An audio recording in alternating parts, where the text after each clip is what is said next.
Et si notre cerveau n'était pas aussi fiable que ce que l'on pense?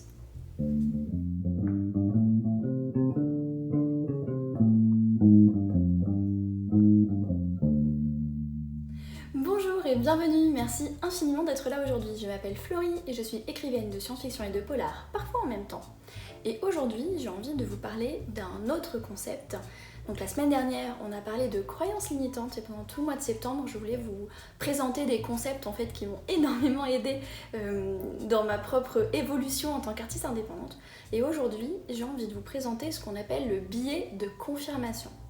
Donc ce qu'il faut savoir, c'est que dans toute la recherche un petit peu neurologique, psychologique, etc., on a mis en exergue en fait pas mal de fonctionnements de notre cerveau qui sont des fonctionnements inconscients et dont on n'a pas idée, qu'on appelle des biais.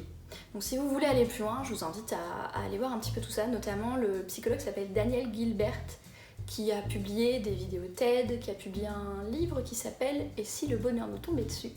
et où il parle de manière hyper abordable de toutes ces choses-là. Donc si vous avez envie d'aller plus loin, je vous invite à découvrir ça. Mais aujourd'hui, j'ai envie de vous présenter un concept particulier qui m'a énormément aidée lorsque j'en ai entendu parler, qui est le biais de confirmation. Donc le principe, c'est que notre cerveau, au quotidien, il est soumis à des milliers d'informations. Je crois que c'est quelque chose comme 50 000 stimuli par jour, que ce soit des choses que des gens nous disent, des choses qu'on voit, des choses qu'on entend, des informations qu'on absorbe, etc., etc. Et en fait, le cerveau n'est pas capable de traiter tout ça. Et du coup, ce qui se passe, c'est que le cerveau va faire un filtre, et un filtre essentiellement inconscient en fait, de ce qui nous met à notre conscience et de ce qui ne nous met pas à notre conscience. C'est pour ça que par exemple, quand vous entendez un bruit qui est nouveau dans la maison, vous allez tout de suite le percevoir, parce que le cerveau perçoit ça comme quelque chose de nouveau et potentiellement dangereux. Mettons, je sais pas moi, une canalisation qui fait un drôle de bruit. Par contre, si vous vivez dans une vieille maison et que vos canalisations font toujours un drôle de bruit, et ben au bout d'un moment, le cerveau n'enregistre plus l'information. C'est une information familière, il n'y a plus besoin de mettre d'énergie là-dedans. C'est ce principe-là en fait de sélectionner l'information. Un autre exemple, c'est, je sais pas si ça vous est déjà arrivé, mais mettons que vous avez envie d'acheter une voiture rouge, ou mettons que vous avez envie de faire un enfant, et bien à partir du moment où vous cherchez votre voiture rouge, vous allez voir des voitures rouges partout dans la rue.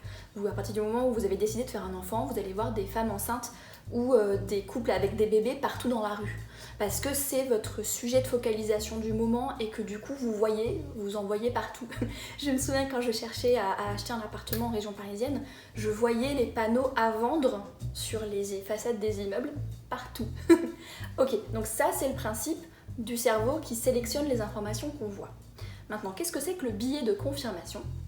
Le biais de confirmation, c'est un des modes de sélection des informations par le cerveau, qui est le fait qu'on sélectionne ce qui confirme les choses que l'on croit déjà. Donc par exemple, admettons qu'on croit que toutes les belles voitures sont bleues, je vous dis n'importe quoi, c'est pour illustrer un peu le propos. Vous vous êtes foutu dans le crâne qu'une belle voiture elle est forcément bleue. Et bah du coup, dès que vous voyez une belle voiture bleue, vous dites « Ah, tu vois, j'avais raison, elle est belle, elle est bleue ». Mais par contre, dès qu'il y a une belle voiture rouge qui passe, le cerveau il n'enregistre pas. Ça, c'est le biais de confirmation. Le cerveau veut confirmer que toutes les voitures belles sont bleues, donc vous ne voyez que les belles voitures bleues. Alors, évidemment, en général, ça s'applique pas à ce genre de truc très très bateau, mais c'est pour vous expliquer un petit peu le concept. Alors, pourquoi le cerveau a tendance à faire ça ? Le cerveau a tendance à faire ça parce que le cerveau aime la cohérence. La cohérence, c'est bien. En fait, le cerveau, il est programmé pour notre survie. Donc, tout ce qui est familier, tout ce qui a marché jusque-là, puisqu'on a survécu jusque-là, c'est bien et il faut le maintenir. Donc si on pense que la grotte, c'est un endroit sécurisé et que la jungle, c'est un endroit dangereux, eh bien toutes les informations qui prouvent que la grotte est sécurisée vont être retenues par le cerveau, et toutes les informations qui prouvent que la jungle, c'est dangereux vont être retenues par le cerveau, de manière à nous inciter à rester dans la grotte et pas aller dans la jungle. Donc c'est vraiment un mécanisme de survie. Le truc, c'est que dans la société moderne, où on vit quand même dans une société qui est très complexe, où la vision des choses, les avis, on va dire les interprétations du monde, etc. sont hyper vastes, hyper complexes. On a accès en plus avec la mondialisation à des cultures qui sont complètement différentes, à des expériences de vie qui sont complètement différentes de la nôtre. Et du coup, on peut être confronté à des opinions, des réalités, des vies, des univers qui sont complètement différents du nôtre. Et ça, finalement, c'est un vrai défi pour le cerveau, puisque le cerveau, lui, il veut juste confirmer ce qu'on croit déjà. Donc le biais de confirmation, c'est un petit peu un ennemi de l'ouverture d'esprit, si on veut. Puisque du coup, on va rester dans notre truc un peu tunnel, parce que tout ce qui pourrait montrer que peut-être on n'a pas raison, ou que peut-être il y a une autre manière de voir les choses, le cerveau va essayer de le cacher. Donc pour faire le lien avec la vidéo de la semaine dernière, qui était donc sur les croyances limitantes, le biais de confirmation, c'est un petit peu le meilleur copain des croyances limitantes. Parce que vous allez avoir une croyance, donc mettons, on va reprendre l'exemple de la semaine dernière. Si vous n'avez pas vu la vidéo, je vous invite à aller la regarder. Qui était l'exemple de... Je pensais que pour être publié en tant qu'écrivain, il fallait faire partie du sérail des éditeurs. Donc il fallait être en gros le fils, le cousin, le neveu d'un éditeur, sinon c'était pas possible d'être publié. Donc ça, c'était une croyance limitante. Et en fait, le principe du biais de confirmation, c'est que je vais avoir tendance à ne voir que les histoires qui confirment ça. Donc par exemple, un fils d'eux qui a son premier roman publié, ou un politique qui sort ses mémoires, ou ce genre de choses, où mon cerveau, là, il va bien retenir l'information et il va dire « T'as vu ? C'est que les gens qui sont déjà connus, qui sont déjà dans le milieu, qui ont déjà une certaine, on va dire, classe sociale, qui sont publiés, donc toi, tu n'y arriveras jamais. » Et à l'inverse, si j'entends des histoires de jeunes auteurs qui se sont fait rejeter partout, qui n'arrivent pas à être publiés, etc., etc., le cerveau va dire « T'as vu, les gens qui sont comme toi, qui sont des jeunes auteurs, et ben ça marche pas, ils sont pas publiés. » Ça, c'est le biais de confirmation. Et par contre, si je vois passer une info, comme toujours l'exemple de la semaine dernière, ma prof d'histoire qui nous avait expliqué qu'il y avait un de nos étudiants en licence, donc de japonais, moi j'étais en master de japonais à l'époque, qui avait son premier polar de publié, je me suis pas demandé est-ce que c'est le cousin d'un éditeur, ou est-ce que... Enfin, c'était quand même quelqu'un qui était très proche de moi en termes de situation de vie, donc un étudiant qui était en japonais comme moi, qui écrivait du polar comme moi, donc ça aurait pu devenir une source d'inspiration en fait, cet étudiant publié. J'aurais pu essayer de prendre contact avec lui, lui demander comment il a fait, etc.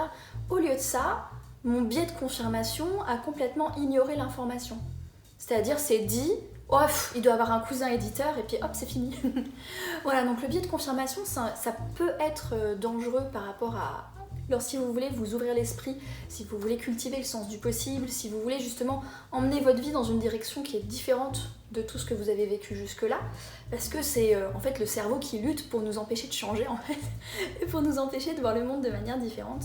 Et puis bon, de manière plus globale, c'est un sujet un petit peu plus vaste, mais je pense que le biais de confirmation, c'est aussi un des gros problèmes de tout ce qui est débat internet, culture du clash, etc. Parce que chaque camp, entre guillemets, va avoir une vision très arrêtée de certaines choses et ne va voir que ce qui confirme leur opinion, et au fur et à mesure, ça ferme complètement l'esprit à une opinion différente. Et ça, d'ailleurs, ça rejoint le problème des algorithmes, qui est que, en fait, sur, mettons, Facebook, Twitter, etc., votre fil, il est filtré par un algorithme. Et l'algorithme, il choisit de vous montrer que ce que vous voulez voir, donc que ce que vous avez déjà cliqué, déjà aimé, déjà suivi, etc. Donc en fait, l'algorithme, c'est comme un espèce de caisson de résonance du biais de confirmation, puisqu'il ne choisit de montrer que les opinions qu'on a déjà et les gens qui pensent déjà comme nous. Et ça, je trouve que c'est quelque chose, c'est un sujet pour une autre fois, mais je trouve que c'est un truc super dangereux des algorithmes des réseaux sociaux, parce qu'en fait, ça nous conforte dans nos biais de confirmation, alors là c'est une opinion très personnelle, qui est mon opinion personnelle, mais je pense que le biais de confirmation c'est quelque chose qu'il faudrait plutôt, on va dire, dont il faudrait être conscient et dont il faudrait se méfier, on va dire, parce que je trouve que ça en fait rétrécit notre champ de vision. Et je trouve que c'est super dommage en fait, parce que ça nous empêche de faire des choses, ça nous empêche de s'ouvrir l'esprit sur d'autres expériences, d'autres visions du monde, et c'est ça qui nous enrichit en fait. Du coup je trouve que c'est super dommage de se couper de tout ça. Voilà, donc je vais pas aller plus loin, je pense que ça soulève plein d'autres questions. S'il y a certains thèmes que vous souhaitez que j'aborde en particulier autour de tous ces sujets-là, n'hésitez pas à me le faire savoir en commentaire sous la vidéo ou sur les réseaux sociaux où je suis Florie Taylor. En attendant, je vous remercie infiniment d'avoir regardé cette vidéo jusqu'au bout. Je vous souhaite une belle journée, une excellente soirée et à la prochaine!